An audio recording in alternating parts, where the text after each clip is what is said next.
Shalom shalom, Bwana Yesu asifiwe sana wapendwa, na wasalimu katika jina la Bwana wetu Yesu Kristo. Tunakuwa na furaha tena kuwa pamoja kwa neno la Mungu kwa siku ya leo. Na kabla hatujaingia katika neno letu, tulitaka kwanza kuwashukuru watu ambao wanaendelea kutuunga mkono kwa mashauri, pia kwa kutuombea zaidi, kwa kujiabone na kupartaje mahubiri ambayo tunaokuwa tukitoa hapa kwenye shene yetu ya Waabudu Halisi.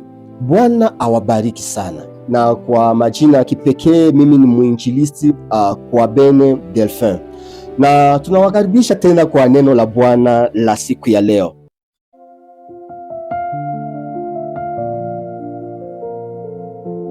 Lakini saa inakuja, nayo sasa ipo, waabudu wa halisi watamwabudu Baba katika roho na kweli. Yohana 4:23.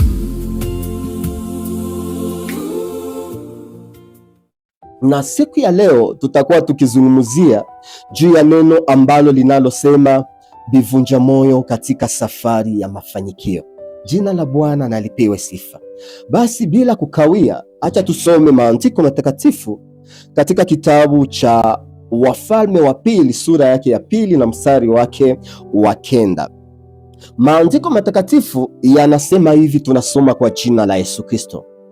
Hata ikawa walipokwisha kuvuka, Eliya akamwambia Elisha, omba kwangu lolote utakalo nikutendee samani kabla sijaondolewa kwako. Elisha akasema, na kuomba sehemu maradufu ya roho yako iwe juu yangu. Jina la Bwana na lipewe sifa.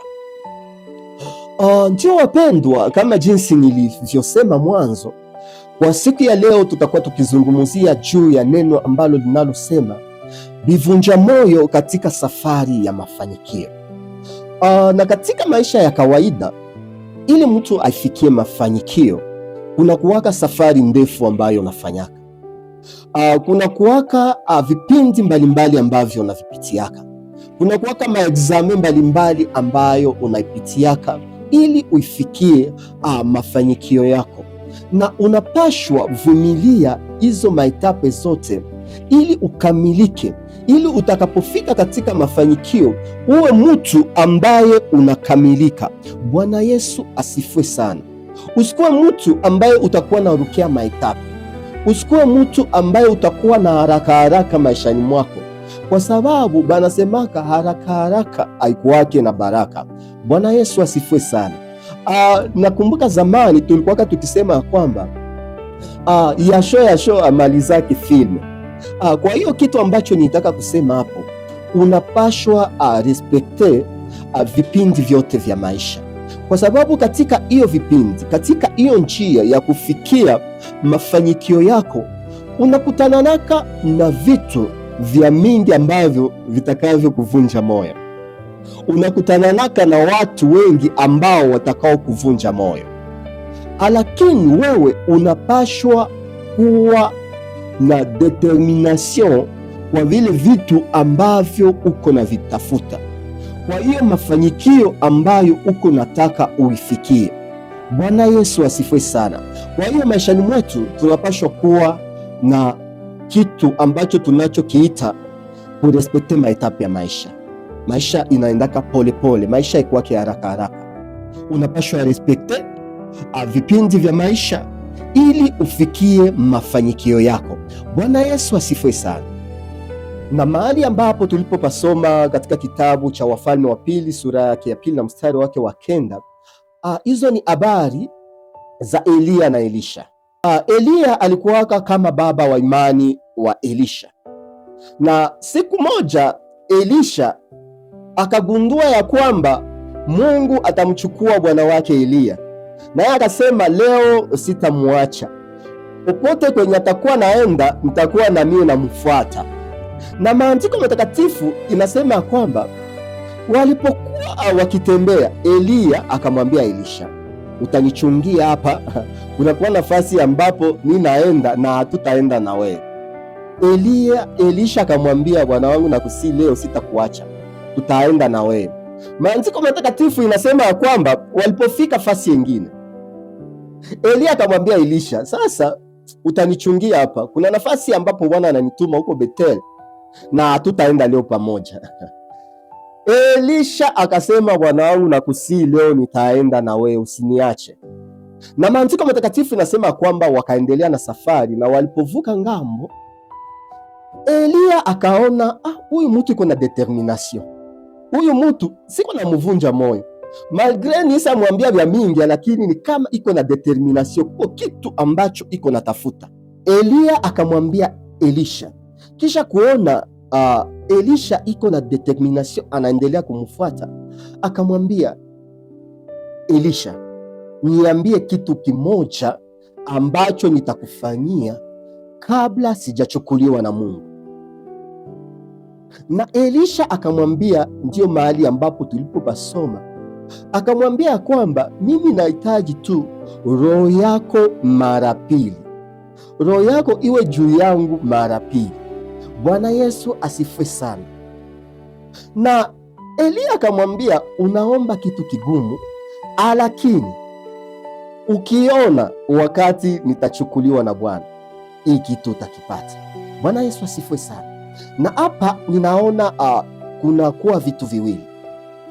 Kitu ya kwanza ni hiyo determination ya Elisha ambayo alikuwaka nayo, pamoja na kumvunja moyo, pamoja na jinsi bwana wake Eliya alikuwaka na mvunja moyo, anamwambia kwamba nichungie hapa, ningoe hapa, akamvunja moyo, lakini Elisha akaendelea kukuwa na determination.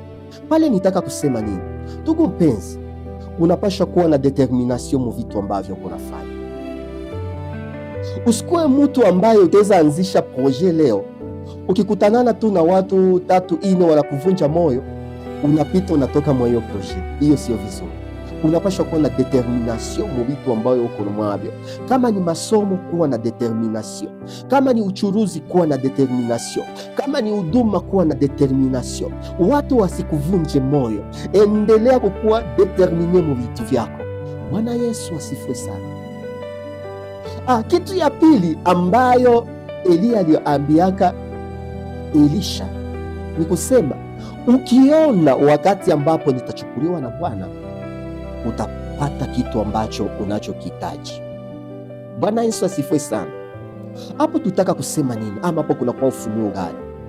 Hapo inatuonyesha ya kwamba kabla haujaona kitu ambacho uko na kitafuta, ndugu yangu, usikate tamaa. Kabla haujaona kitu ambacho uko na kitafuta, usitike wakukatishe tamaa, kwa sababu maandiko matakatifu inasema ya kwamba walikuwaka tu wanatembea Eliya na Elisha, kukatokea magari na mafarasi ya moto na zikawatenganisha, na Eliya akapanda mbinguni katika mpepeo wa ajabu sana unaochangamana na moto, ila Elisha akaendelea kuangalia, akaendelea kufungua macho, kwa sababu alimwambiaka ya kwamba ukiona wakati ambapo nitaondoka, utapata kitu ambacho uko na kitafuta. Bwana Yesu na asifiwe sana. Na hapo ndipo tulikuwa tukisema, ndugu mpenzi, kabla haujaona kitu ambacho uko na kitafuta, usikate tamaa, wasikukatishe tamaa.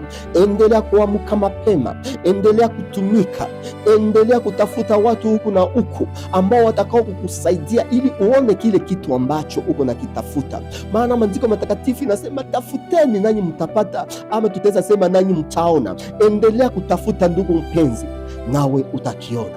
Usitike watu wa kukatisha tamaa. Nakumbuka habari za mtu mwingine ambaye walijuaka kukatisha tamaa, naye ni Bartimayo, mtu ambaye walivunjaka moyo. Bartimayo akamvunja moyo, ila Bartimayo akaendelea kupaza sauti na kusema, mwana wa Adamu unirehemu. Wakaendelea kumwambia Bartimayo, Bartimayo unajisahau, Bartimayo unasahau fasi yako. Fasi yako ni hapa, fasi yako ni kuomba huko kipofu. Bartimayo na sababu kama kwenye wa kutokake watu. Bartimayo hujui kama hakuna kitu ambacho utaweza kukakifikia. Bartimayo hujui kama hawezi resile. Bartimayo hujui kama hawezi ukaona. Bartimayo haujui kama hakuna kitu kizima ambacho kitaweza toka ndani mwako. Wakamwambia hiyo maneno yote, lakini Bartimayo akaendelea kupaza sauti na kusema, mwana wa Adamu ni rehemu. Hivyo hivyo, ndugu mpenzi, pamoja na vile vitu ambavyo uko navisikia, pamoja na vivunja moyo ambayo uko nakutanana navyo, endelea kumpazia Yesu sauti.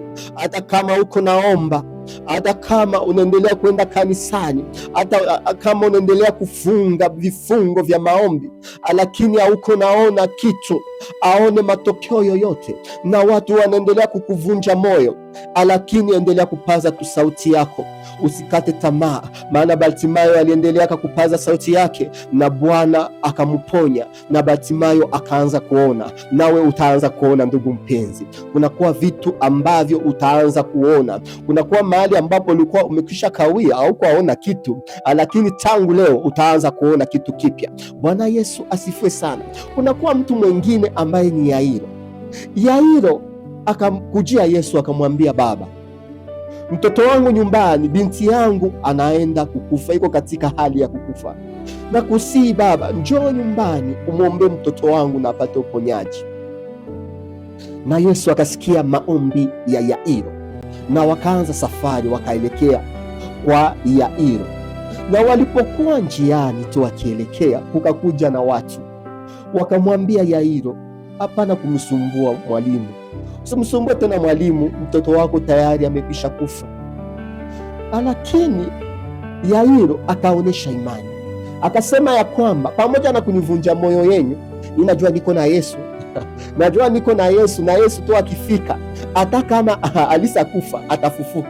Ndugu mpenzi, nitaka kuambia ya kwamba kwa sababu uko na Yesu, hata kama banakuambia kama bilisa kufa, hata kama unapata mesaje inakuambia kwamba kazi inaisha, hata kama unapata mesaje inakwambia kwamba dosie yako banaikatala, kwa sababu uko na Yesu, ndugu mpenzi, atakutendea aliyo mema. Yeye anakuwa multisystem.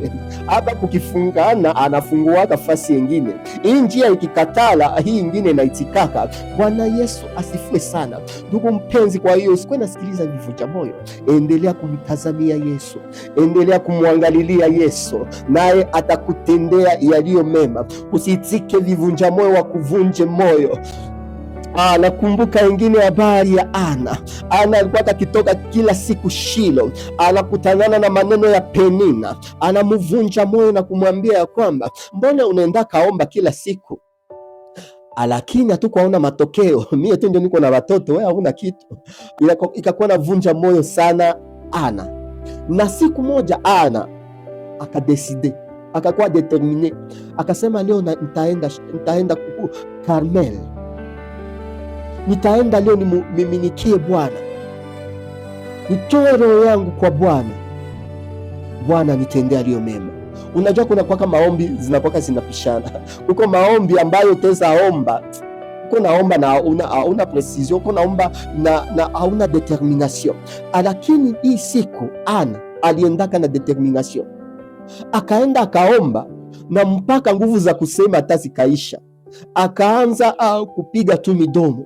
Unajua ndugu mpenzi, ukingali unasema kwa sababu vitu havyakuwa vizito, unafikiaka wakati hautasema tena. Unafikiaka wakati magumu inapozidi hautasema tena. Na njoka yenye Ana ilifikiaka, Ana kaona matatizo yake inakuwa mingi sana, na akafika hapo Karmel, akaanza kumuomba Mungu, akikuwa akipiga tu midomo. Na Eli kuhani wa Mungu akamwambia Ana, mpaka lini utaendelea kukunywa pombe?